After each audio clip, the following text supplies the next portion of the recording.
going on, everybody? It's Geoff Grammer with the Albuquerque Journal, and it is time for our weekly Albuquerque Journal Sports live show with Sean. Bi-weekly, you could even say. You could.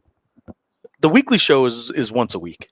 The post-game show is once a week, and then soon the pre-game show will be every time there's a game. And the Balloon Fiesta show is once in a generation. If you missed it, I don't know what to say, guys. You missed history. Yeah. I mean, you can still watch it if you wanted to. It's on the Journal's YouTube page. But Sean Reider is joining us as he does on this show that we do together. Like, oh, no, I went dark on the camera again. Yeah. Oh, we're off to a great start. Yeah, don't tell us the show goes off the rails. Gammer, how are we doing today? Gammer's here. We're doing good. We're still dark. I don't know what to do. We're at the Todium Center at UNM outside the University Stadium. Where Jason Eck had his weekly press conference talking Lobo football, recapping the Boise State game, and previewing the Nevada game. We are 4 days, 6 hours, 8 minutes, and 27 seconds away from kickoff against Nevada. That is the countdown to kickoff, sponsored by ABQJournal Sports Live. Not really sponsored, actually. Not sponsored at all, but we're here, so we're going to claim it. And that's the cheap way to get naming rights is just make it up. Just fake it. Fake it. Yeah. All right.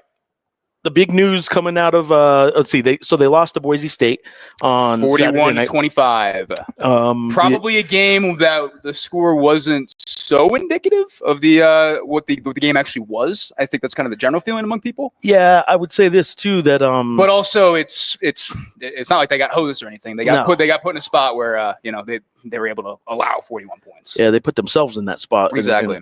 And Boise State is still the best team in the league in my estimation, and for them to basically be in a one-score game going into the fourth quarter on the road, there's something to be said for that.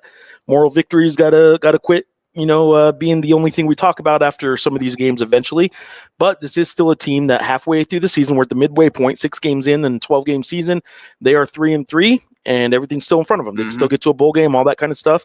If you're grading the Lobos right now at the midway point, I'd say, if not an A, it's got to be a high B. I don't think anybody thought that the expectations going into games 4 and 5. The Jason expectations. He's going to get you. Going into games, 5 and 6 would be that maybe the Lobos might be able to beat San Jose State on the road and Boise State on the road, and they did not, and they lose, and some fans are really upset about it. Like, they really thought they had a chance to win. But that just shows you that, okay, if you're now taking a step back and grading 6 games as a whole, I'd say they're probably still at an A, even at 3-3, and even though they were a little disappointing against San Jose State defensively, I would say, I think this is still an A, grade of an A for the first half of the season. I think that's fair. I might lean a little. I will say this too. You mentioned moral victories. We really the only game we've done the whole.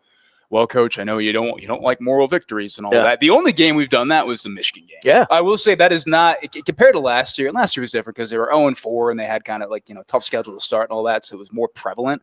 And I think that 0-4 start it kind of allowed you to open it up to the whole moral victory thing. But that has not really been a thing this year, which I think is probably a positive thing as well. The fact that they're 3-3 and they still have things in front of them.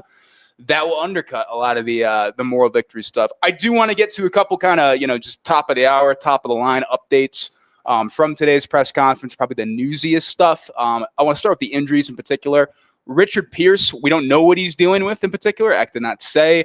We don't have a further update on if he's going to be available this week. It sounds like it's a possibility. He's going to get another MRI tonight. And that should probably clear up a bit more of his status and what he'll be able to do this week. Eck did say if he was able to play, he would not play like the full game. That's kind of been the case with the exception of kind of like the right tackle spot and then like center with like Caden Robnett and Tyler Lawrence. They have rotated a bit at like guard and all that as well with like Jay Martasi and stuff like that as well. Michael Buckley, Eck said is effectively done for the regular season. If they make a bowl, he can maybe come back, but it does not sound like it sounds like his season is effectively over. Now we'll see if they make a bowl, but I think it's a tough blow, especially for a receiver group that we're starting to have to question a little. Yeah, and we can get more into it. And I think we did question it, and I think there were some games where we kind of went, okay, you know what? I'll tell you when we started questioning it, and we said then it was too early to really know. but it was that Idaho State game. Yeah. We questioned game 2, the first home game of the season against FCS Idaho State. Is this a team that's not going to be able to throw downfield? And I think honestly, like I remember thinking a lot about the receivers like during camp and all that. And it was okay. Like, I see a way in which this could be good, but they were so banged up that you just didn't really get to see the full picture. And I think we're starting to see a little bit more of the full picture right now. And it isn't the prettiest thing. We can get more into that in a bit too, though. A positive injury update, cornerback Abe Williams. I think I would say right now, John Johnson has probably been UNM's best corner to this point. I'll say that. I think I'd like John a little bit more. But Abe Williams also, a dynamic returner as well, kind of gives him that effect in the other return game too. He will be returning to practice today, so that is a positive update as well. And then linebacker Dimitri Johnson, he will also apparently his status is still up in the air. I saw him when I was walking in today, and I said, "How are you feeling?" He said, "Oh, pretty good." So I guess we have the update from the man himself there.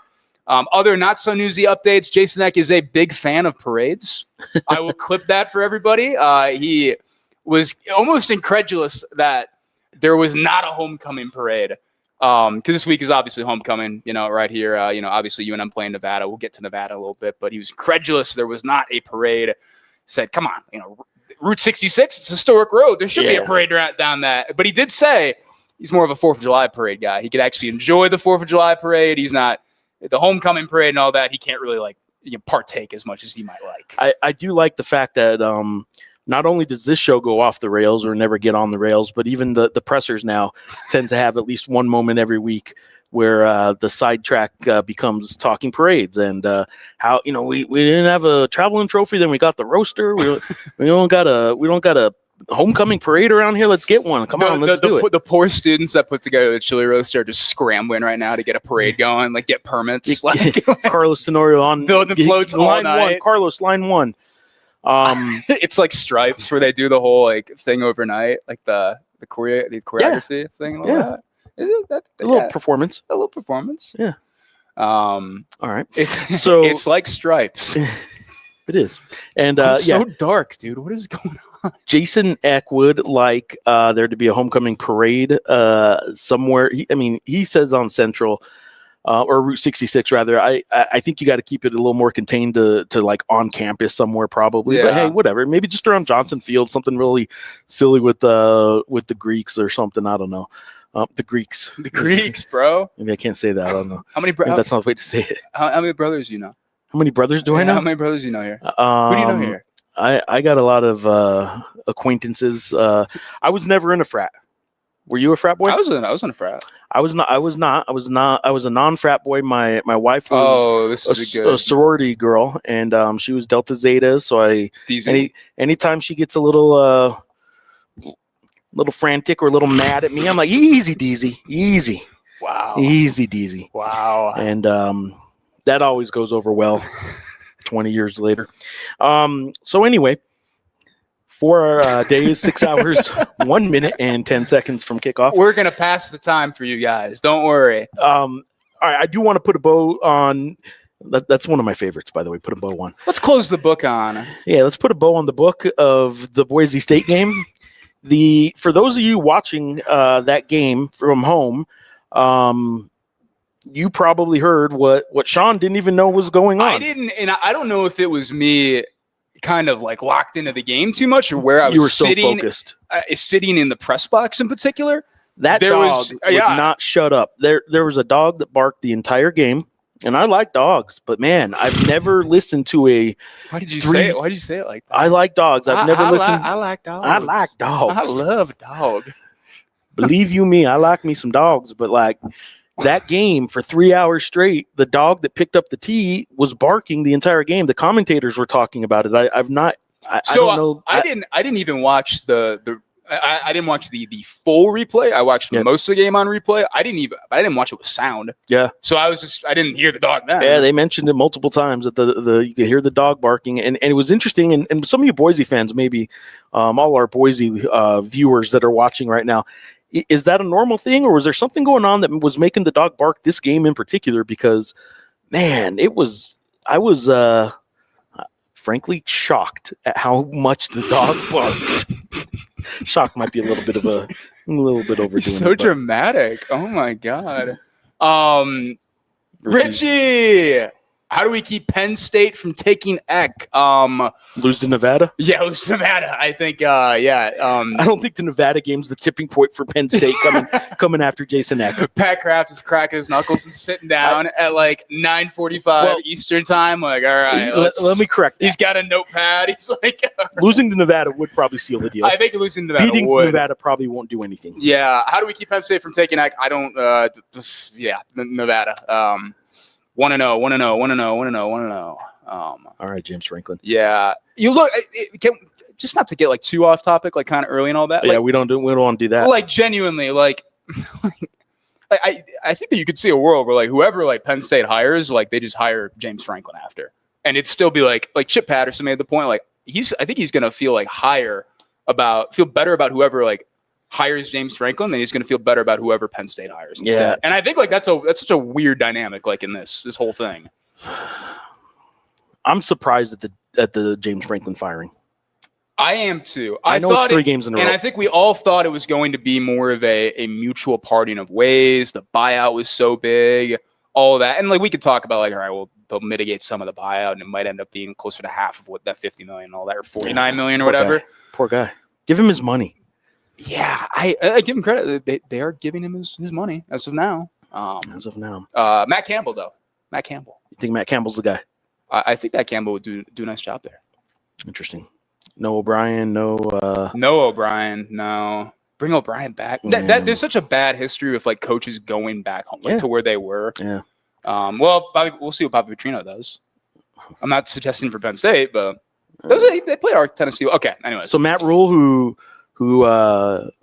was already addressed it but didn't address it, didn't answer it. But he's like, I love Nebraska. Yeah, I love Nebraska. But Nebraska's great to me. And I love Penn State too.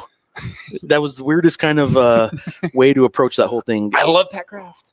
All right, Nicholas is in on YouTube and asking, or is Jack Lane in a slump? His decision-making confidence seem low. We asked some questions about this today, and I kind of asked a question that wasn't quite geared at, do you think it's a confidence issue? But it was, look, you guys have worked with Jack in the past, and you guys have said he's a really smart quarterback and all that. How are you seeing him work through this and all that as well? And X said today, it put on the line, and I think this is something I kind of wrote about too and all that, but he thought just the San Jose State turnovers were not as bad as the Boise turnovers. He thought that the Boise turnovers, one of them, the first pick, he should just ran it on that one. Yeah. That's something I know fans are kind of talking about after the game, in the post game with us in particular. Why isn't Lane? It feels like Lane could just tuck it and run a couple times and all that as well. The fumble, he was trying to tuck it and run there too on the second play of the game, but just didn't secure the ball. So I think that's something that I think we really need to monitor going forward. How much is he running kind of going forward after this? Because it seems like that's a bit of an issue. But yeah, I think honestly, like, we're going to talk to Jack. I wish we would have been able to talk to him before this show, frankly. We're going to talk to him later today. That will be a question that's getting posed. I mean, like, well, where is your confidence right now? And all that too. And I don't think he's a guy that lacks for confidence in general. I think he's a guy that, that generally sees the game well, but it's just not going.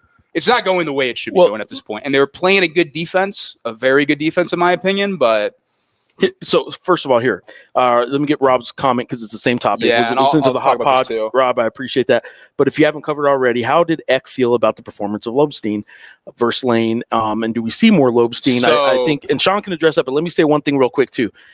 It is really easy for everyone to want a quarterback switch. The second you do a quarterback switch, the second you do it, that is the rest of the season. It is a topic. It is a thing. You make your quarterback decision and then you put off making a change at that as long as you possibly can, because the second you do make a change, it's in quarterbacks' heads, it's in everybody, the team's head. So you stick by your guy at that one decision, I guess, in sports almost more than anything really. Is you got to stick by that starting quarterback more. Then I don't think in basketball you have anything quite like that. You got to stick with one guy. You got to stick with the point guard or whatever. And even starting pitchers, like there's decisions in games sometimes. But yeah, you don't make a change at quarterback. Yeah, you don't make a change at quarterback that easily. So to date, Eck has been backing Lane, that doesn't mean they aren't having discussions. That doesn't mean he's not thinking about things. It doesn't mean any of that. It just means until he's ready to do it, he's going to back Jack Lane as the starting quarterback, and he is still QB1 as of right now. Tell everyone what he did say about the Lobstein Lane kind of playing time thing. Yeah, and I'll build on your point a little bit too. He's backing him publicly, and I kind of like applaud him for that because that's what you need to do. Because don't put the question. You can start like opening up doubt to a certain point, and that doubt's going to lead to like a lack of confidence. Yeah. And like you said, once you make that change, look, these guys are kids at the end of the day. Yeah. Like, I'm not saying they're bad football players, or they're not like they don't go about things professionally and all that too. But there is an element where it's like that's how you kind of wreck confidence if you make changes like that. But none of that is even affected by like even at the pro level. People say, "Oh, they're making money now." That's not the point.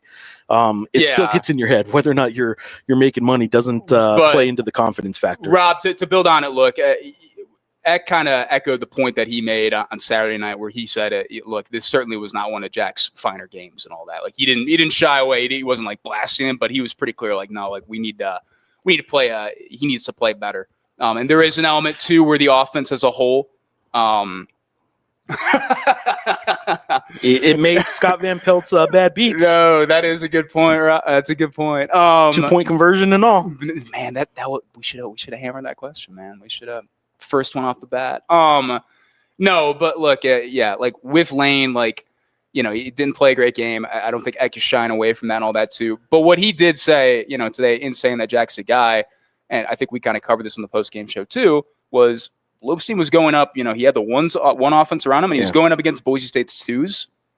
The game was in hand at that point. Yeah. Like he said, now James had a good drive and all that, but we're not looking at that one drive and saying, well, hey, like he really showed us or something over here and all that. I think it's a different deal if like, Jack gets, he gets dinged up or something like that. And like the game is not out of hand and all that. And James comes in and kind of works it there against, Boise State's ones. Maybe we talk about it a little bit differently, but but that being said too, Eck also said after the game that there were some things that they wanted to get to involving Lobstein, like a package and all that as well. And he has said this before this season. He has said that before, that they want to use him because he is I don't think Lane again is as bad of a runner as like people kind of think he is. Like, because I've seen it enough in practice where I've seen him, but he's just not quite doing it in games. I was going to say, his lack of running just begs the question. Exactly. Why isn't he running? Is he not good at it? And I've just seen it enough in practice that, like, I'm just kind of holding on to it. But at some point, you really need to see it consistently in games. Yep. And we're 6 games in at this point. Like, that's a big enough sample size.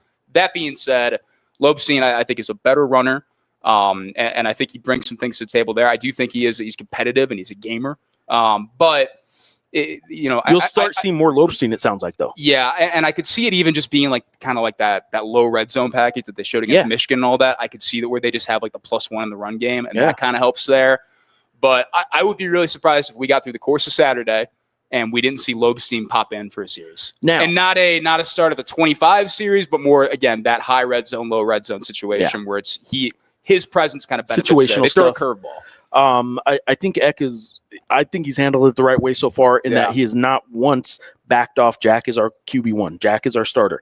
But he has also not once said anything to suggest that Lobstein can't be a very involved member and maybe even, be he's confident in Lobstein, I guess, is just the way he's made that clear throughout. And he gave him credit, too. He's like, that's the stuff we want to see out of our backup, what we saw kind of at the end of that game. So he gave him credit there. But, yeah, I don't think it's time for a quarterback change. I think if the turnovers are still an issue against Nevada, this will be an interesting conversation. This is something that Eck talked about today. Like, they desperately need to win the turnover battle against Nevada because Nevada has been bad turning the ball over too, and like somebody has to come out on top there, and they really hope it's UNM. The Texas Twang hit Geoff real hard. It did. It was weird. Look, man, I went to high school in Alamogordo, New Mexico. Look, man, I went to a small town, surrounded by old O-line coaches, salt of the earth guys. Small town USA. I'm small town. I'm small town USA too. Little country music, little twang. I knew Dolly before Dolly was popular. Grew up listening to Cash. I think Dolly was popular when you were growing up. I think she had part of her legacy. Calm down, man. In check. I'm not that old. Calm down.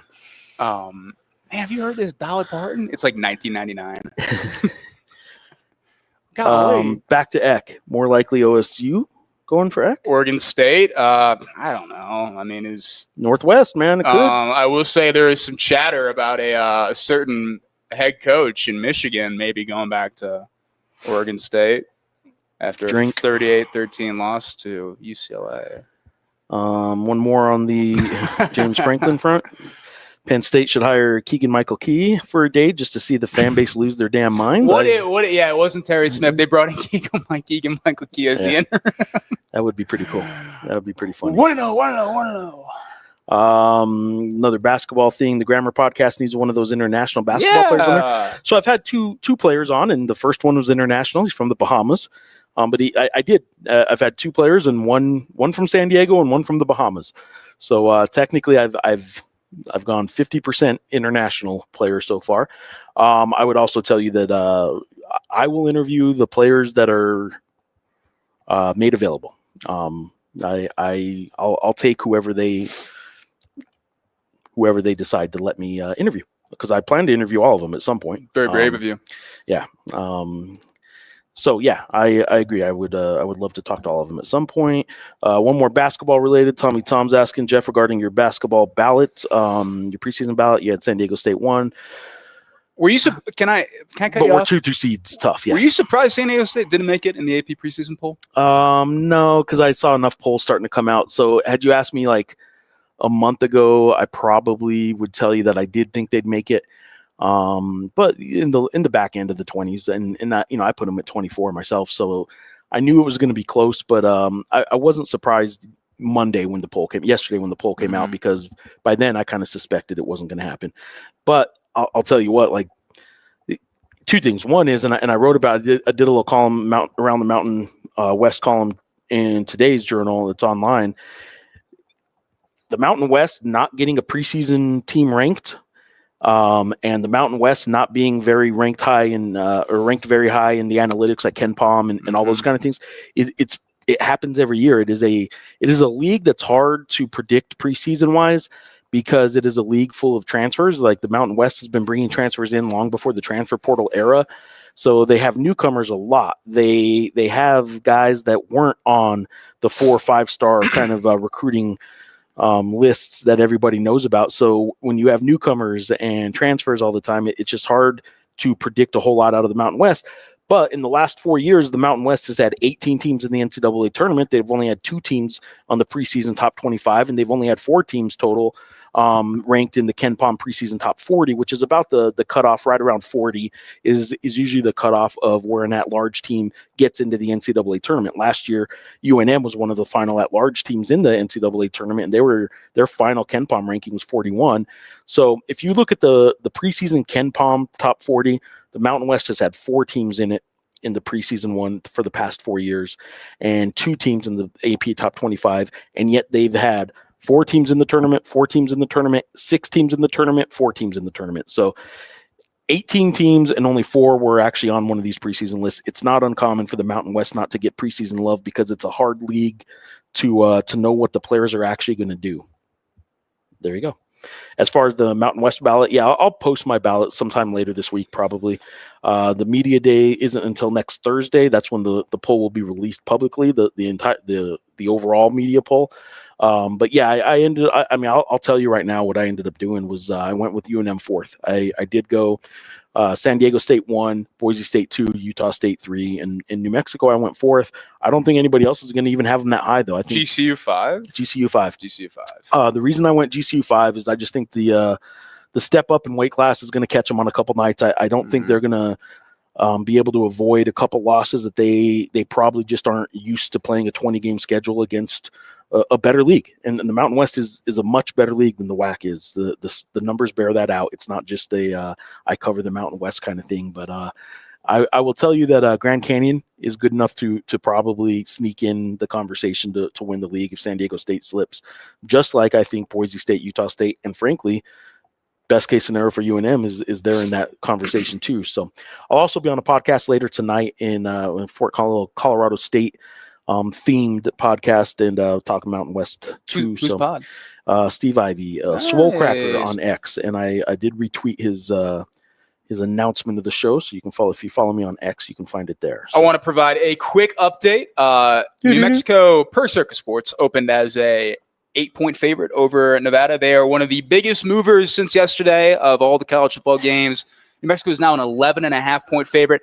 That is more in line with what I was thinking. Well, I thought 8 was a little. So I got an email Sunday from Bet Online. He sends me odds every week. Mr. Bet Online himself. Mr. Bet Online. Mr. B.O. He sends me stuff on like the next Penn State coach. I get daily updates on all these odds. Grammer, I'm only sending this to you.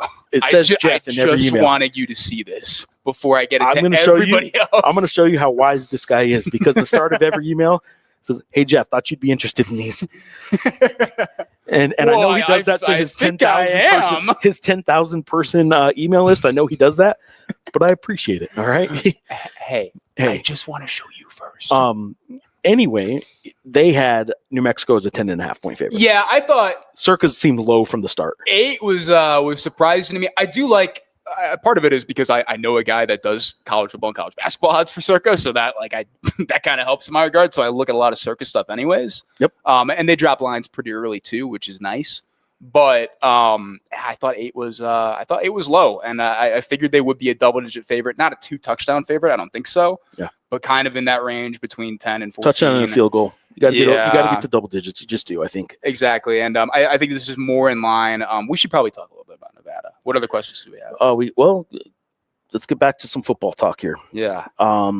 This goes back to the quarterback situation first, and we did address this a little bit, but how many games are you going to be able to compete in when your quarterback plays bad?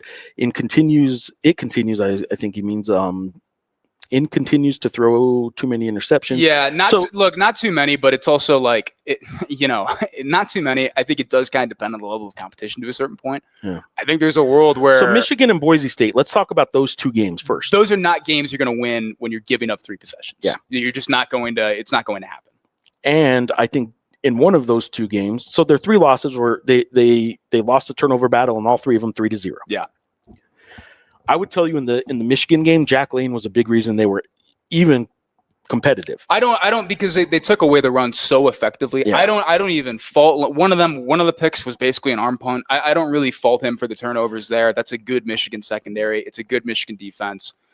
They were, I think they're competitive in some regards, obviously, and we gave them credit for it, but.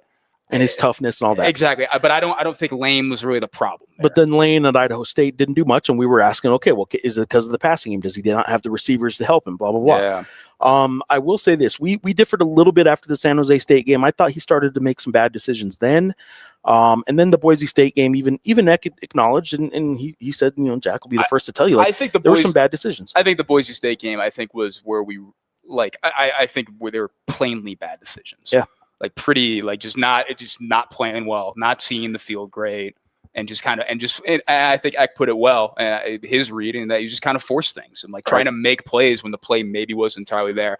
But Ice, yeah, look, the turnover. And he has a follow up here too. Oh, does it give your defense a chance to hold the other team to actually get off the field and catch a breath? Yeah. Not in Boise State's case. Yeah. I think against Nevada, it might be a little bit different. So I'm wondering too if the opponent this week plays into a little bit. Like you still want, if you're Jason Eck, you still want the decision to be right with Jack Lane, right? You want to go to your backup if you need to because of injury. You don't want to go to your backup when there's not an injury, because then if there is an injury and you got to go back to the other backup, well, his confidence is a little shaken, all that kind of stuff. So Nevada's an opponent that, while they're certainly, I'm not suggesting they're taking Nevada lightly, Nevada's not Boise State. And maybe you look at this as okay, Jack's got another game against an opponent that we think we should be able to do some things against. Let's see if we can't get Jack right, because in the long run, we think that's what's best for the team this season. That said, Lobstein's a guy too that thinks that, give me a chance against Nevada and I'll show you that I maybe I should have won the job. And it's tough too, because it's a game where you want to try and maybe get Jack right.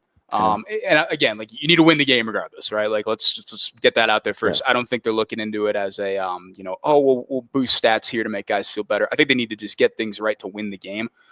I think probably more pressing is you need to get the run game right. You need to get that going off, to the way that it had been when they, dominated UCLA and just kind of bullied them up front and all that, right? A UCLA team that has now beat Penn State and Michigan State on the road in back-to-back weeks. They may never lose again. Yeah, I guess so. UCLA ruined James Franklin's career.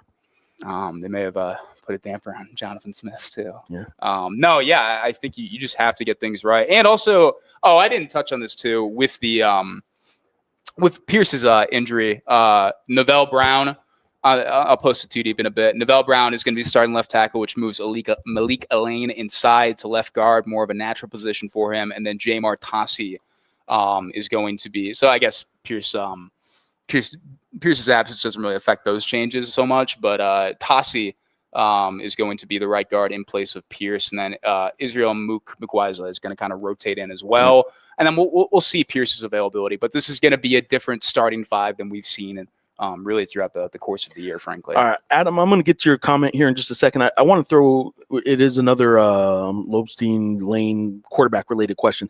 I do want to say this about Jack Lane and just the quarterback situation in general for UNM. I do think that the assumption amongst fans is when you see Lobstein go in and perform well, or you see Jack Lane struggle so much, it's like, all right, the backup's got to be better than this, right? Well, if it was that obvious that he would have won the job first, and this isn't a knock on Lobstein by any stretch, this is more meant as you don't know for sure that there is a better option than Jack Lane right now. Nobody really knows that. Now, Lobstein believes it, and obviously a lot of fans are starting to believe it too. But I would just say like a quarterback switch is, as I said earlier, it's one of the biggest things in sports where once you do it, you can't put it back in the bottle, right? You can't really put it back in, the genie back in the bottle. Like, it is out, and once it's out, then you have stuff in quarterbacks' heads, you have stuff in the team's heads, all that kind of stuff. And that brings me to this, and I'll set you up with this, Sean. Adam's asking, in your professional opinions, but I'll give it to Sean, the best football analyst to the side of the Mississippi. Thank you, Adam. Thank you, Adam. What do you think Lane's problems stem from? I have one opinion of it, and then I'll let you go. Do you want me to give you my quick one real quick that I think I saw at the Boise game in particular? Yeah, let's throw it out there. I just think he was really he didn't seem to be doing much with progressions. He seemed to be locked in on receiver one a lot. Now, X said today that on one play, one interception in particular, they put him in a bad spot because it really was a one read kind of one option play that he ended up making a progression change. And I'm sitting here saying he's not going through his progressions. Well, one of his interceptions, apparently he did on a play he probably shouldn't have. He probably should have just got rid of it or something or ran. But I will say against Boise State, it looked like he was locked in on one side of the field or the other from snap until throw. And he just didn't seem to be comfortable scanning the field in any way. Yeah, I think there's that element too, where he's kind of getting, where he's getting kind of locked in on progressions. Yeah. I think there's the element too, I'll reiterate it, where, I think you're right. When the rest of the offense just needs to be better, right? He needs the run game to be popping, so the play action actually works and all that. Yeah. I think Jack is a guy that can work the play action pretty well, but you kind of need a run game there to set that up. And then, look, this is something that we talked about. And we talked about it earlier, but we talked about more in the beginning of the season, the idea that this receiver core might be a little concerning in some sense, because is this a group that's going to get you a ton of separation? Who are the guys that can make it happen? Keegan Johnson, I think, is a guy that can make it happen for UNM and all that.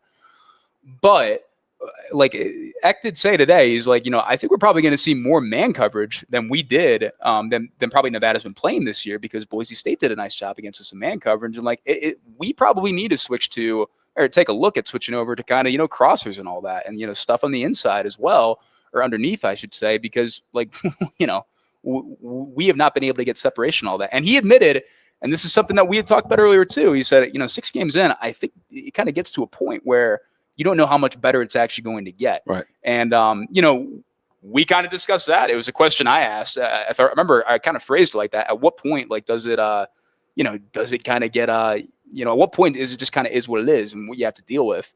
But it feels like it's kind of getting to that point, and that's something that I think is factoring into Jack's play. I'm not trying to, really defend Jack ardently and all that. He had to play better than he did against Boise State and all that as well too. But I do think it is a part, there's a big part of it where, it's not just him to a certain degree. But I think, I don't know. I'm very curious to talk to him today and just kind of get his side of things and all that too, because he does give good responses on all this stuff. Yep. And he's an accountable guy, but we'll see where he kind of takes the most accountability. Well, to your point about there is some obligation of the rest of the offense to kind of step up. That kind of brings in the running game question, right? Yep. Is Scott Trey's lack of usage a testament to Bingston, or has this offense not found a way to really showcase him? I would tell you that I think there has been a failing of this offense to a certain extent. Failing's a strong word for a 3-3 team that wasn't expected to win 3 all year by some people, but we'll say it as it is. I think there's been a failing to some degree, either on Scott Trey's part or this offense's part, to get Scott Trey Humphrey to what they thought he was when they brought him in. And right? I'm probably going to talk to Scott Trey today or tomorrow, because I'm really curious because this is, from my sense, this is very much a running back room that I've been told, and I've talked to people about it, that where it doesn't like, hey, we don't care. As long as we're getting the job done, we're getting the job done, all that. But they're not getting the job done in the way that we expected. And I wouldn't even go as far to say that it's only a Scott Trey thing as well. I think like you need to find a way to, like, even if it's just those three, Damon, Scott Trey, and DJ McKinney, that's a pretty good backfield, man. Yeah. You need to kind of figure out a way to maximize all those guys and figure that out. Now, I do think Damon, Eck said this Saturday, I think Scott Trey's lack of usage is more of a testament to Damon at this point. But I think you really got to figure out a way to get Scott Trey. And this is not a kind of a, hey, you got to find a way to get him carries to keep him happy or whatever, or get him yards to keep him happy. This is what he can do. You got to find a way to use that. You have a good player, man. This is a guy that was recruited by the P4 ranks and all that as well, out of the portal too. And he had a great game here against the Lobos last year. You saw that he was a good running back. Yeah. And I just don't know why that isn't happening. Yeah. So that's going to be something I'm diving into a little bit more this week. I don't think over the course of the next 6 games that you can be a one running back team. I just don't think you can. So they still need Scott Trey. I really think they really need Scott Trey to be a big part of the next 6 games, and 4 of them at home. It's a lot of opportunity to get that run game going. You're not facing Boise State and Michigan again. What's the best defense they faced the rest of the season? San Diego State? Nevada, Utah State. Yeah, I think San Diego State. Yeah. I feel like Colorado State could pop and do some nice things defensively, but let's go San Diego State right now. Let's do it. Let's go. Yeah. To my knowledge, Eric Olin's record against Brian Dutcher is 0-1. I think they played another time, maybe when they were a Division II school. But last year they opened the season and UC San Diego took them down to the final minute in Viejas Arena, and San Diego State won. So I'll bet they've probably coached against each other more than just that one, but that's the only one I know of. And when UC San Diego was making the transition to Division I, maybe they played once or twice since COVID. But yeah, San Diego State's, funding and just status is night and day different to what UC San Diego was. Olin has not beaten Dutcher to my knowledge, but I wouldn't read too much into that. Eric Olin wasn't hired because he was knocking off a lot of big programs at a small school. Eric Olin was hired because he built a Division II school into an NCAA tournament team in its first year. And he does not have a long history as a D1 head coach because he built a D2 team into a D1 school. So just looking at his records against schools like San Diego State probably isn't going to be all that telling coming from there. Now, the measuring stick starts now, right? You no more excuses. You better start finding ways to win when you're at New Mexico. For all the aggregators, Jeff Grammer basically just asked, does Eric Olin have a Brian Dutcher problem? Yeah, that's it. Does he have a Brian Dutcher problem? We'll see. Tom, how bad is Nevada? San Diego State could have won that game by 60 if they didn't call off the dogs in the fourth quarter. Yeah, so I was watching a bit of that back yesterday. I'm going to put it out here right now. Like, I don't want to sound like rude or anything like that. Nevada, I think, is the worst team UNM is going to play this year at the FBS level. I think they will be the worst team that they play. From kind of top to bottom. I do think they do some nice things defensively. Eck kind of shouted that out. They have had some one-possession games in the fourth quarter. I really don't like what this kind of offensive operation for Nevada. Yeah, and we're not exactly like the show covering the Lobos just saying this, talking trash about opponents. So they just played the best team in the Mountain West. Yeah. And now somebody's got to be the worst, and frankly, it's Nevada. It just is. Yeah, I don't think this is I think Choate's a good coach too, and I thought they would be better this year than they are. But no, I don't think Nevada is very good. I'll write a little bit more about them this week and some of the things I think they do well. The only question right now is Air Force, right? Is it Air Force or Nevada? I think Air Force is better. Yeah. Air Force has the best offense in the league in a lot of respects. We can badger the option and all that, but like their offense is legit. They can't get a stop though. So I don't know. Best offense in the league. But like statistically it is. Better than San Jose State's offense? A healthy San Jose State, I guess I should say. That's a good point. Statistically, Air Force is. We'll go with that. This guy. To juice this guy. This guy, huh? What about it's a juiced up option. You not an option guy? I love the option, but I don't think you could just look. I don't think you could just look at the options numbers and say it's the best offense every year because it leads the nation in rushing every year. It's going to lead the nation in rushing every year because. Oh, I'm not saying that. I'm not saying that. I don't think they're the best. I'm not even talking about. I'm talking about the scoring offense in general. I don't know, man. Like the most basic offensive stat. They did just play one of the worst defenses, which is crazy because it's the undefeated UNLV running. And that is helping things. I'll say that. Did I happen to mention anything about that game? Like how I was just watching that in amazement. Like, is this going to be a 6-play drive or a 4-play drive? Like, yeah. For people that like at home and all that, like Grammar will just start texting me at a certain point, and you just won't go away. And that was the case for the UNLV Air Force game. Like, dude. There's a lot of texts that just were like that. Like, dude. I was having a bad travel day. I was trying to get like an hour of sleep before going to the game, that. And all Grammar. I can do is like, dude, 51 like, first downs. You seeing this? Yeah, look how many first downs. That's got to be a record. And then it wasn't. You're just standing in front of the TV sweating. What? I don't even have a dog in this fight, but dude. You're not backing the troops? What do you mean you don't have a dog in a fight?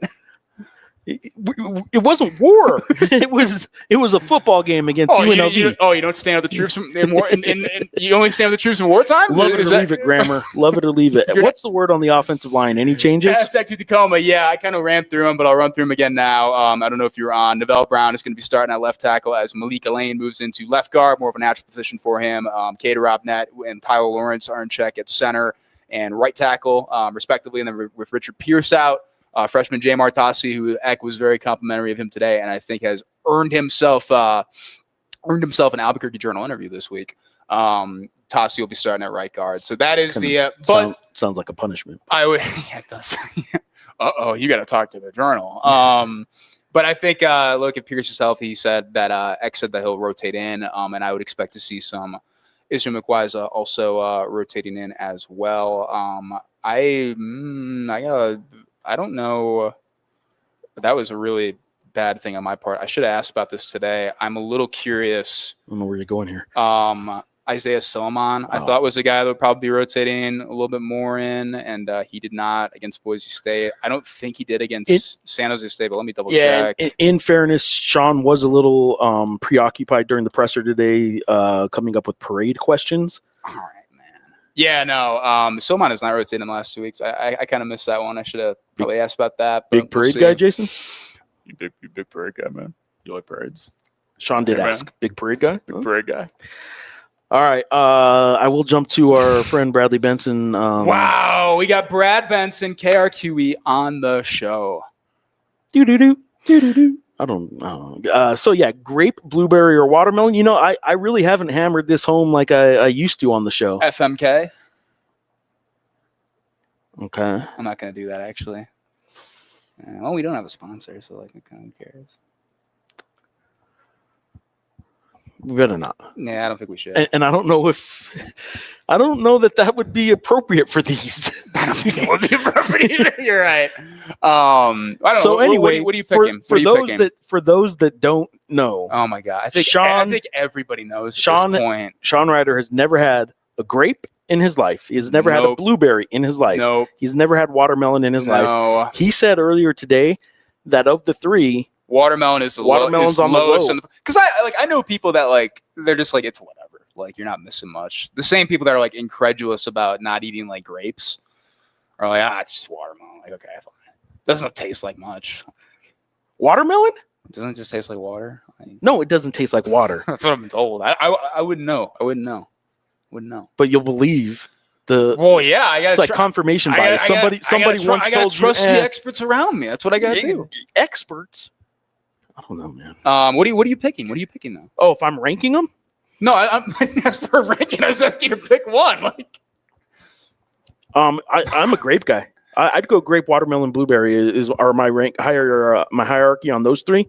I'm going grape, watermelon, blueberry. Grape, watermelon, blueberry. I like some grapes, man. And I'll go red grape or I'll go green grape, man. Wow. White grape, some would call it. Grape versatility. Yeah. Wow.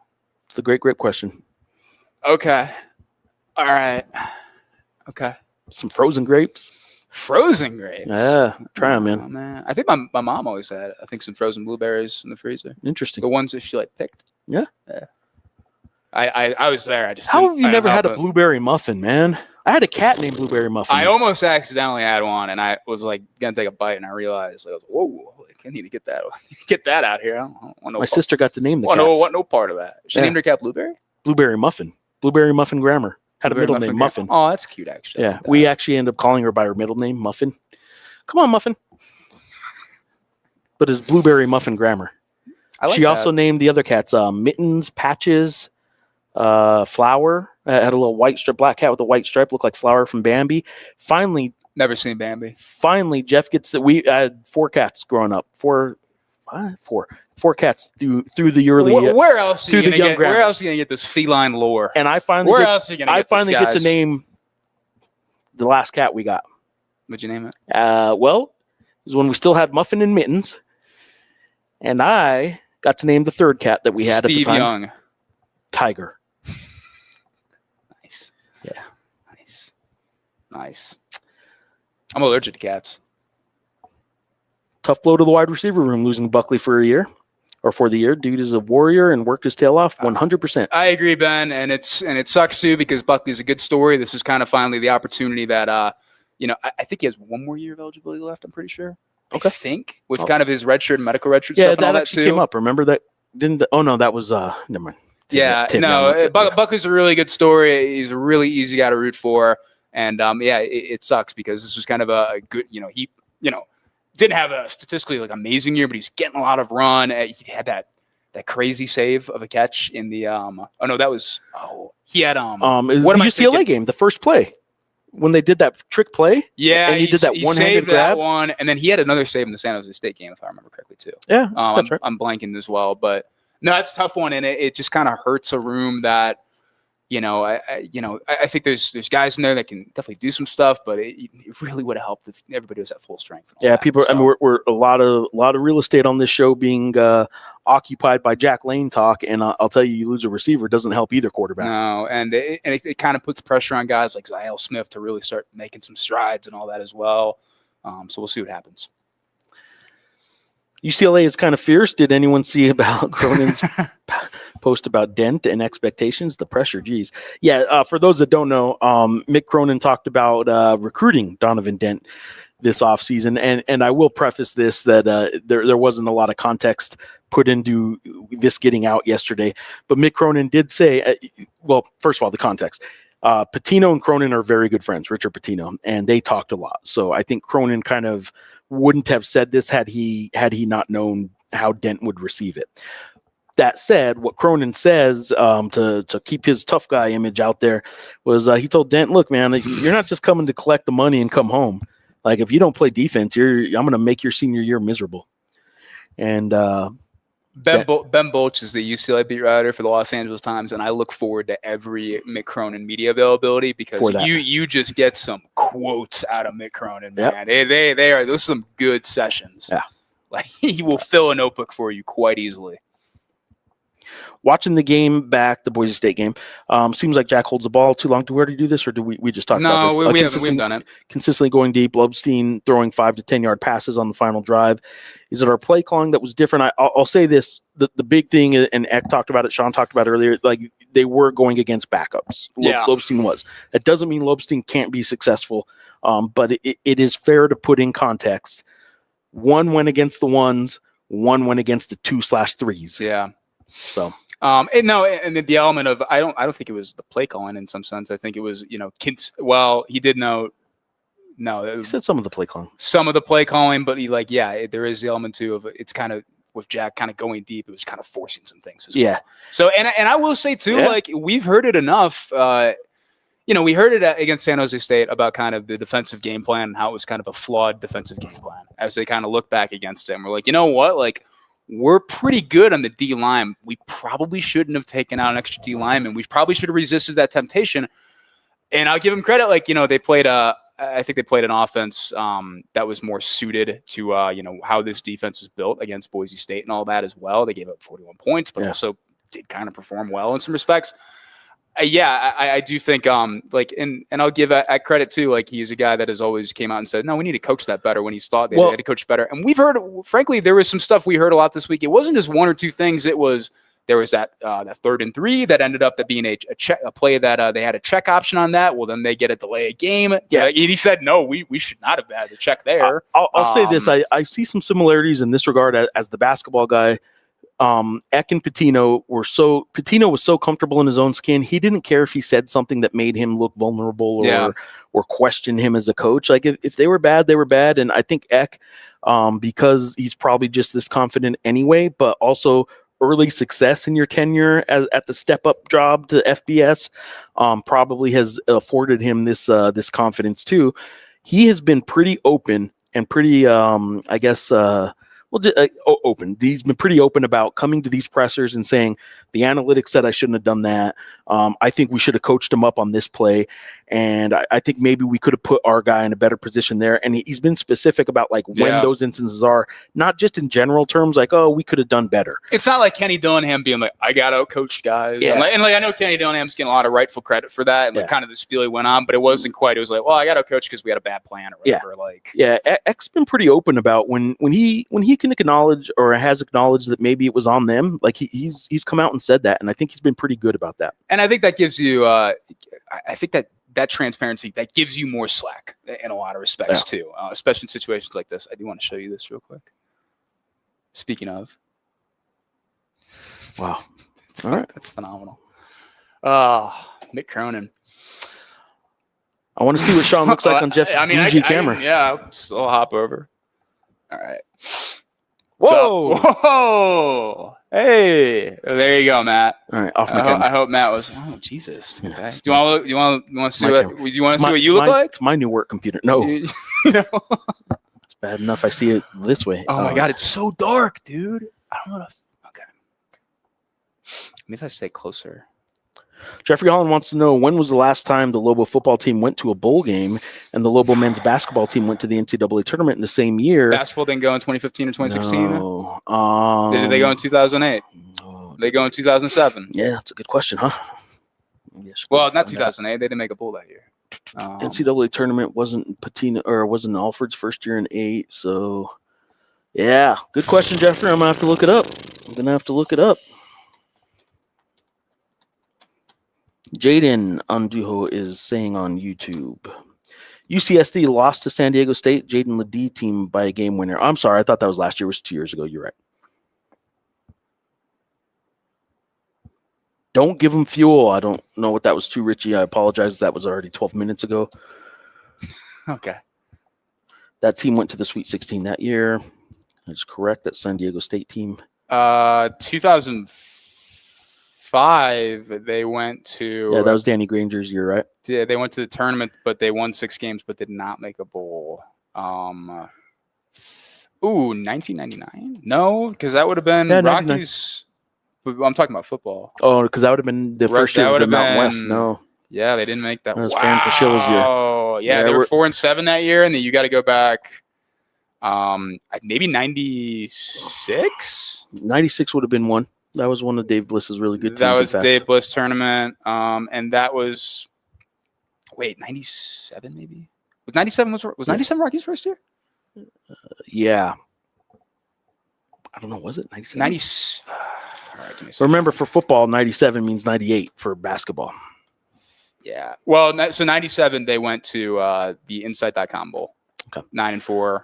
And so that same school year, academic year, sports year would have been the 97-98 team, Kenny Thomas. And they went. So that's, I think that's the last time. The answer is 1997-98 school year bowl basketball, blah, blah, blah. Sean was considered the peanut barrel king in his days, from what I've heard. Yo, I love peanut barrel, man. I had to say, do you know what peanut barrel is? There's no. Why would you know what peanut barrel is? I don't know. You don't know what hot fries are. I don't know what hot fries are. Peanut barrel is what was that? You just got done doing the peanut barrel treatment to me. Peanut Barrel is a great bar on Grand River in East Lansing. Phenomenal spot. I really started to become a Peanut Barrel guy kind of in my senior year and all that. Awesome stuff. Go play darts. Really good food. Great vibe. And I remember going down there with my man Ricky, just hanging out, shooting the breeze. Wow, good times, man. Good times. It was good. Blueberry Muffin was kind of the cat that kind of ran the show. Yeah, we were like, my parents were like peanut butter too. I was just, I had a friend in town recently, and we were talking about it and how much we was peanut butter. Had one cat named Midnight, pure black, and my grandma. That's my favorite. Taking her. That's one of my favorite Shaka Khan songs. Is it okay? Yeah. So when I was really little, we were given a cat by somebody who was moving. And that cat was pregnant, and we did not know that when we got that cat. Wow. So that cat early one morning had kittens. And how old were you? I was probably like 4, maybe. My sister is like, Mom, there's a bunch of rats in the living room. And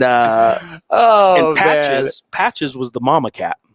And Patches did not want to be a mama. There are some cats that don't want to be mamas, and she did not treat her little kittens very well. That's a bummer. Yeah, I'm really bringing this show down. Let me take it to the next level of sadness. No. Grandma's visiting Santa Fe one day. Me and my sister, my older sister Dana, go to school. We come home, and Patches was not there. But Patches was being mean to the cat. Like, Patches broke one of the kitten's legs, and we got the kitten was walking around in a little cast. Why did you do this? Because a kitten walking around in a cast is like that. Oh, we got to clip that. Timothy, awesome shout, man. I don't know next time I'll be in East Lansing, but I need to go do Peanut Barrel. I need to take care of that. Great spot. Lane has to let go of the ball sooner and stop looking down his 100%. Yeah, I think that's a big part of it, man. Telegraphing it. Bummer to see Eli Saunders out for the year at USC. Yeah, and this is a weird. I think that Saunders. Sanders have been having San Diego State player a couple years ago. Saunders. Sorry. He's been having a nice season. Wasn't like the lead back and all that, but they had the weird deal. I'm blanking on the kid where they ruled the guy out on the availability report, and then they had these running back injuries against Michigan, and then they suited this kid up in the middle of the game, basically. I don't think that should be allowed. And they were fined like $5,000, which that seems way like, I'm not like being like, oh, the Big Ten, they really gotta get their money's worth there, but like, dude, that seems way too low for just kind of toying with the injury report like that. Like, you kind of like, I think you need to set a harder precedent there, but we'll see. No. Yeah, my bad, guys. This is a family-friendly show. I'm talking about kittens. Yeah. Blueberry Muffin, my cat, and this guy over here. Sick. Talking about FMK with grapes and watermelons and. Okay. All right. I'm glad you're intrigued, but the answer is no, Adam. I'm sorry to have to come down on you and Sean like that, but Luke Weissong getting any catches in Tucson? Yeah, I will pull up his exact stats right now. He's got 15 catches for 229 yards, and then 1 touchdown. He didn't have much the other day, I don't think. No, unless it was late. Not against BYU, but he had season high 5 catches for 92 yards against Oklahoma State. I really thought Arizona was going to win that game pre-game. I think I said that to you at some point. Yeah. I kind of feel bad for Arizona because I felt good about them going in that Iowa State game, and of course that went sideways. And yeah, that BYU Arizona game was also on bad beats too, if I remember correctly. It was. I will say that yes, the Lobos could lose. You could use Luke Weissong this year, but they knew that. Like he's a fantastic player, fantastic receiver, and he's doing okay at Arizona. And I think he still has a lot of good season left in front of him. Why are we not sending a fruit basket to this pod so we can get a live reaction? Maybe we'll do bowl game basket. We could do it. I think when we do it though, we're gonna have to have a sponsor of some sort. Yeah, Fruit of the Loom. But they're underwear. They are underwear, but they got all. I just want the Fruit of the Loom guys. Are we wearing Fruit of the Loom products? Are we?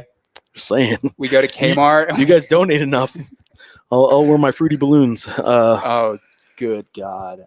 Did you not call them Fruity Balloons? No, dude. I used to have Fruit of the Loom underwear, and they called them Fruity Balloons. We're just hanging out in briefs and beaters. Yeah. Oh God. Okay. No, we're getting into bad spots in the show. There are no rails. Back to football. Lane has to let go of the ball sooner and stop stirring down his receivers. Seemed like got a little spook last game. This is something I'm going to ask today too. Like, I mean, like, how sped up kind of were you getting? Like, because it I don't know. It's got to get better. At the end of the day, it has to get better. It has to get cleaned up. And even if it's not the most wildly efficient games, I think UNM can even live with it if he's not turning the ball over. But we'll see what happens. Olin did beat Utah State last year in Logan before New Mexico did. Hi, there we Mom. go. Susie Reider's in. Hi to my salad. What? 2 favorite sports reporters. Salad for dinner tonight. What are you gonna do with that? I don't know. I don't know what I'm making for dinner tonight. Have you ever put fruit on a salad? No. So obviously not fruit salad. I went to Chick-fil-A one time and I got a salad from them. They had blueberries in it, and I was apoplectic. I was pretty mad. I was like, well, you gotta like tell this to me up front. Like, you gotta let me know. Did you pick them off, or did you just not eat it? Didn't eat it. You won't even eat a salad that has touched blueberries. Didn't eat it. This was also during the coaching search, so I think I was just kind of like so stressed out anyways. I will point out that today, just like, whatever, like, I'm not dealing with this. Over here earlier today, they had some brownies offered up, a little plate of brownies. I got to that point in the line and I saw these little blue specks on top. Some blueberries on the brownies. I'm not entirely sure what that was, but but anyway, there were some blueberries on the plate of brownies. You were a little confused, like, oh, okay. What am I looking at here? That's such an overrated thing, just throwing fruit on stuff. Wow, we're gonna go there now. Yeah, not a garnish guy. Mom, good to hear from you as always. Not a fan of garnish. For the sake of garnishing, some garnish, like parsley, is fine. Is garnish just a decorative thing, or does it have to be something that helps enhance the flavor? I think good garnish is something that helps enhance the flavor relatively subtly. Okay. I think lazy garnish, just throw the parsley. It's like if I was like making dinner from my girlfriend or whatever, like, oh, parsley flakes on like the pasta or whatever, even though it probably doesn't do anything, but it looks nice. Have you ever garnished food? I've never garnished food in my life. I think I've garnished food. Yeah. I'm not a food garnisher. Well, yeah, but you're a paper plate guy. Like, I will eat on a paper plate guy. Come on, I don't do dishes, man. Come on. Do dishes. Even grape. We've never even had grape flavoring. How big do you think Olin's sink is? Yeah, we'll have to get on that. Yeah, we're gonna have to. No, I've never had like grape soda or like grape like. Yeah, NyQuil? I don't know. No, I've had like the green NyQuil, not like the grape NyQuil. Yeah, they are, man. That Utah had a real nice game against Arizona State, and they got back into my top 25. I'm very excited for this BYU Utah game this week. Holy War, it's going to be a good one. Devin Dampier, Ryan Davis, all doing well. They are. Yeah, they are. Yeah. Mount Rushmore fruits. Grapes on mine. I like grapes, man. That's probably like maybe I've never really told you this. Part of the reason I'm so upset with you for never having a grape is because you're upset with me. Yeah, I'm just I'm really just disappointed. Okay, well, don't take it personally. It's not about you. I'm just disappointed. All right. I'm not mad. I'm just disappointed. Just disappointed. The worst thing you could ever hear. but I like grapes. I'm just disappointed. I like grapes.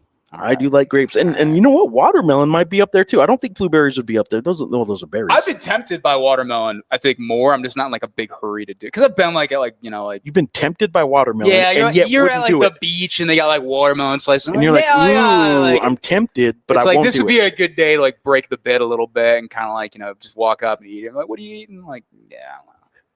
We'll see. And then I'm always like, well, we got the wrap though. Something just popped up on Kermit's phone. Yeah. Look, a duck. Look at that. Is that Yoda? Good Lord. Wow. Thank you, Matthew. Mr. Matthew Narvaez. Mr. Matthew Narvaez. 2004? The tournament? So it was 04. That would have been the 05 season. Yeah, so then that does work, actually. My bad. Yeah, because remember fall. I screwed that up. Good shot, Ben. It's a good thing we got Ben here. So disappointed. Is that a raccoon? All right. 97. So that would have been, the second most recent one? Yeah, we're trying to figure out 97, which would have also been the 98 basketball season, and then 2004 football / 2005 NCAA tournament, I think is the answer, though. All right. We played in the Emerald Bowl in 2004-05, and the men's basketball, played Nova in the tourney. That was the Danny Granger basketball year.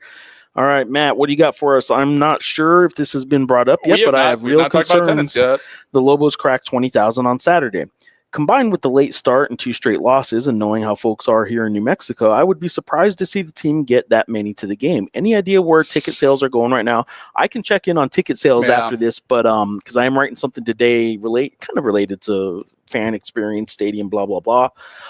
So I'll check on that. I think if we set the over under at 20,000, I think it'll be announced at over 20,000. I think part of that's because after their last home game, the vibe was so good that I think some people went ahead and bought their tickets. Yeah, and again, Eck also, without getting into like the actual number or projected number, Eck did talk about this today. He's like, I know like losing 2 straight games on the road, like we're not going to have a sellout again, like we kind of did against New Mexico State and all that. Like it's just not going to happen. So, and I think that's a little refreshing to hear a coach kind of say that to a certain degree. Sorry, I was looking ahead at something. Okay. Yeah, you want to just get to these? Yeah. No more cat stories. I'm telling you, man. Patches was not a good mama cat. You put it all on Patches? Yeah, I put it all on Patches. Look. Grandma taking Patches away while Dana and I were at school. I'm going to clip this and send this to my sister who doesn't even know I do a show, I don't think. She's going to have nightmares. Over under 20K? Is that what we're going to go with? Or are we going to go over under? It's homecoming too, so is that a little bit more of a bump? A little bit of a bump. Like over under 22? Yeah, over just 20K. I think it'll be over 20K. Can I interest you in over under 22? No. Really? All right. Sean, is Grand Rapids a Michigan State or a Western Michigan town? I don't think it's a Western Michigan town. I think it's, I think you could say, I know a lot of people that went to Grand Valley and then Grand Valley State, obviously, like Allendale, very close, obviously. And that ended up like just living in Grand Rapids after. So I think they can make a fair argument there. I wouldn't say it's a true. I wouldn't say it's like a true state stronghold. Put this next comment up. But Grand Rapids to me, like. That like the west side of the state of Michigan, I'll finish up quickly, is always identified a little bit more with like Chicago than like Michigan, actually, like that kind of area. What an awesome run. They were awesome, dude. That was such a fun run to finally see. It's really cool to see a kind of a regional directional school taking care of business like that. Sean left out the part that all the Delta Gammas also go to Peanut Barrel. I didn't have a good relationship with the DGs. And don't let them lie about the darts and food, I won't Geoff. tell this story on the show. I've told you this story. I think my mom is watching right now, and she knows this exact story. One DG at some point might have done something to my fraternity house suite that set up a poor relationship with the DGs. Wasn't my fault, but was not on good terms after that. But the darts and the food, man. A lot of famous DGs in Lobo basketball history. Doris Gary, Danny Granger, Drew Gordon. There you go. I was a G5 guy. More. Yeah. All right. Any potential new sites being considered for a new stadium? I'd like to see the rail yards if they're going to move it. I don't think anywhere around University will work, unfortunately. I don't think they have any. I don't think they have any plans of moving it. They own all the dirt between University Stadium and between the pit and I-25, they own all that dirt. Yeah. If they're going to put a new stadium, if that even happens, which I don't even think that's going to happen, frankly, I think they could put a lot of money into a big time renovation here. Possibly move soccer over to the dirt. That's really kind of it's a big key there. Yeah, I think they could do that, and then they could do a lot of renovation at the existing site at University Stadium. But to your question, I don't think there's much talk of them moving it, and if they did, I think it would just be to the dirt on the southwest side rather of the pit. I think the rail yards would be cool. I think that's just so complicated in a lot of respects to keep that process through. Shrimp on salad. Nice. I like that. Good deal. Yeah. You like shrimp? Yeah, shrimp's fine. Good. Okay. All right. Kind of disappointing game day doesn't go to the Holy War. Where big noon kickoff. Where is game day this week? It's not here. It's not Nevada, New Mexico. Where is college game day? They could come here, and Rob will be here this weekend.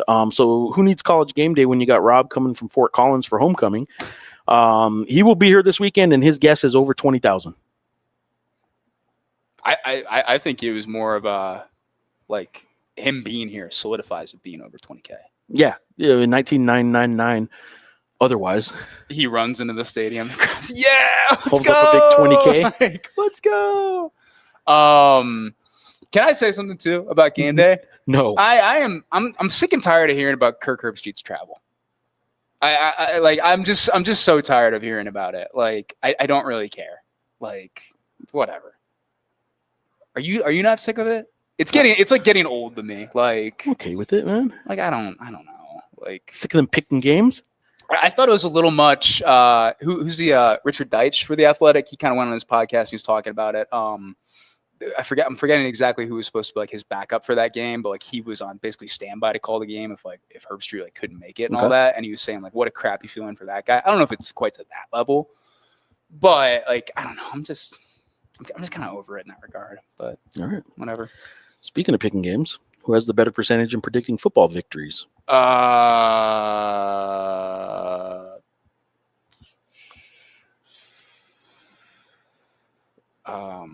do. Is that what we're? I think it's me. Like just UNM games or just like all games or either way, I'm the right answer. I'm not too sure. I'm sorry, Leonard. I'm not entirely sure if you're talking about between Sean and I, or what. I like Michigan State plus 27.5 this weekend. The Den. In that case, dig it down another 50 feet and call it the Den. Okay. The Den. All right. Hey, Spence is on your side. Yeah, Spence. I just don't care. Like, wow. It doesn't enrich my like college football viewing experience. It's just, I don't know. Like, I don't think Herbstreit is like as bad as the people make him out to be, but he has some things that are just so, yeah. Like, I don't feel bad. Like, it'd be really funny if they made him do like American Airlines and he's getting his flight delayed and all that and kind of sweat it out. But what a remarkable like series. Sean on the Detroit Tigers season. Remarkable Mariners Tigers series. I don't know the last time I've seen a series as good as that one. I think some people were saying it was like the best series ever. I don't think that's true. But that was a really good series. They brought in Conley and he kind of just knew like, yeah, I think this is lights out. But I don't know. Kerry Carpenter, credit to him, but they needed to add another bat in the middle of that lineup at the deadline, man. They needed to make something happen. The Grinch came early. Who's the Grinch? The Grink? Do you know that joke? The Grink? No. Okay. Thank you guys for all your comments. What do we got here? Did Lobo speak at the press conference today? He did not. About the game day this week. Unless I'm wrong, he has not discussed the fan feedback he has received. Well, I will be having an interview this evening with Fern for a story coming out later tonight and in tomorrow's Albuquerque Journal on the fan feedback. I did do a Nipper request, and I do have all the emailed feedback from the first two home games, and there are some interesting ones. And I will tell you the main takeaway. I'll give away the main takeaway. There's no pleasing everybody. I can tell you that. There were people complaining about the band. There are people wanting more from the band. There are people complaining about, the announcer, the PA announcer, and some people saying we need more from the PA announcer. So, there was definitely a mix. Some of the themes of the feedback were parking related, and I guess that was just obvious. We knew there were going to be parking issues. They did more to get in front of the parking issues these past two home games than I remember them ever doing. Mm-hmm. They are limited physically around this place for a lack of a lot of stadium parking. I know people see like dirt and they see a couple big lots. that's not enough for 37,000 people. There's no parking structures in this area. There's one several blocks away that they did use, and even that one only added a couple hundred spots. But nothing. Not to bore you guys into not reading the story, but there wasn't too much in there that will surprise you. Other than one, and I did share that one with you guys, and I'll just say there was love in the air. Yeah, this is going to be a good story. I recommend you guys looking out to it. Looking out for it. It'll mostly this just is be going to be a good story. Me copy and pasting all the responses. You guys can read what people said. I think a little less of a person who's never had a great. I think that's totally fair. I'll wear that completely. Do you want to close on anything football related? Actually, can I close on something real quick too? Mobile IDs. Okay. Yeah, that'd be big. What do you got? Close. Yeah, look, Nevada coming to New Mexico. I think 7:45 p.m. kick. Homecoming, obviously. Wow, football related on our weekly sports show. I know. Who knew? Look, I think you can call it a must-win game. I think you can call it a get-right game. I think if they don't win this one, I think we're going to really probably have to look at some things a lot differently with this team. I do think this team wins. I think this team is more talented than Nevada. I still think they're a better product than what Nevada has shown themselves to be at this point in the season. But UNM has to answer some questions in this one. They have to show that they can put out a better offensive product, that they can run the ball better, that they can protect the ball better, they can get better quarterback play, that they can protect the quarterback better. I do think Nevada does some things well up front defensively. I think they have some all right things going in the secondary too. So I think I don't think Nevada is a very good football team. I do think there is I do kind of think of it though that Nevada, oddly enough, might be closer to UNM than UNM might be to Boise State. Do you think that is a stretch? Even though they just played a game where they went to the fourth quarter and it was a one-score game against. So the gap between Boise State and New Mexico, and the gap between New Mexico and Nevada. I think it's just a tad closer. I think it's just I think it's a tad closer. I think that's fair because I think with Boise, you got a whole lot more consistency. You know for the most part what you're going to get every week from a program like Boise. Their lows aren't sustained. Their lows aren't often. They're at least decent an awful lot of the time. UNM has showed some stretches of, they can still be vulnerable pretty bad to a passing attack like San Jose. They can still be vulnerable to getting off the field on 3rd and 4th down. They still have some weaknesses that some teams can expose if they're good enough. And that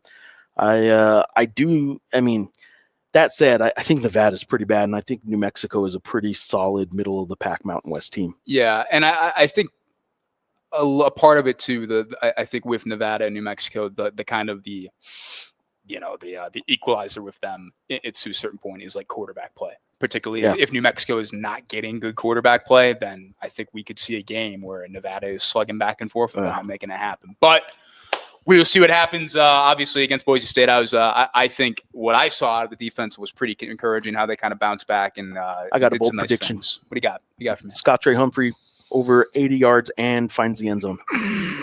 Scott Trey Humphrey over 80 rushing yards and finds the end zone. I will say that Scott Trey this year has got the gamblers in a tizzy. I have gotten a lot of DMs from guys saying, "What's going on with Scott Trey? How is that looking?" So the gamblers are definitely I've gotten some, and I'm like, I'm not at the game. I'm not even there. I had one game. I'm getting them for San Jose. I had one before one game saying, "Is Scott Trey limping around or anything? Can you tell me?" It was before a game, and I'm like, I'm not there, but like they're trying to figure out what's going on with Scott Trey, just like everyone else is basically. Yeah. Shout out to the gamblers though. I respect it. Shout out to the gamblers, man. Yeah. You got to know when to hold them. No one to fold them. No one to walk away. And we need to walk away from the show right now. Time to run. Guys, thank you very much. We'll have a post-game show, another late night one, but a post-game show Saturday after that game. I don't know if I'll be here or not. I might be at home. Really? Yeah, I may not come to that game. I don't know. Saturday? I guess I can be here. You don't have to be here. I don't have any family obligations at like midnight on Saturday, but okay. We'll make I'll wrap up with your rapid fire on your guys' comments that just came in. We'll make the NCAA tournament. What's your preseason prediction? I think the Mountain West gets 4 teams in. I picked UNM fourth, so I'll say they sneak into the NCAA tournament. Sorry if this was discussed. Any word on whether or not Richard Pierce will play Saturday? They don't know yet. He's getting an MRI tonight, and if he is clear to go, we don't know what the exact issue is. He will probably not play the entire game. Keno's asking, will there be any potential talks between NMSU and the Mountain West in the near future, or is that shut down for now? It's definitely shut down for now, but I got to tell you that was more of a – I wouldn't say – I won't say more of it. Let me backtrack on that word. That was as much an NMSU decision as a Mountain West decision. I know Aggie fans sometimes don't want to hear that. NMSU had no interest in pursuing the Mountain West over the past year when they had no president in place for half that time. They were doing an athletic director search for the other half, and they don't have the money and capital to promise like UTEP did to join the league. And an unpopular kind of thing to say, but it wasn't so much the Mountain West or UNM blocking the the NMSU thing like is being said. New Mexico State made it clear to the Mountain West they could not afford to make that move at this time, and part of it had to do with no leadership in place. Leadership is now in place. Maybe that changes next year or in the coming year, but as of right now, that is not on the table, and it's as much NMSU as it was Mountain West. Big one for the Aggies tonight. Big one. 9.5-point dogs at Liberty, but this is a more mortal Liberty team than we've kind of seen in the past. Liberty. And if they still went on the road, man, then they're probably going to be feeling really good about their chances of making a bowl. So we'll see. Thanks, guys. We're signing off. We're going to hit this little end stream button and see if it takes 5 seconds before we sign off or 5 30 minutes. We're just going to stare at the screen blankly for a while. Thanks, guys.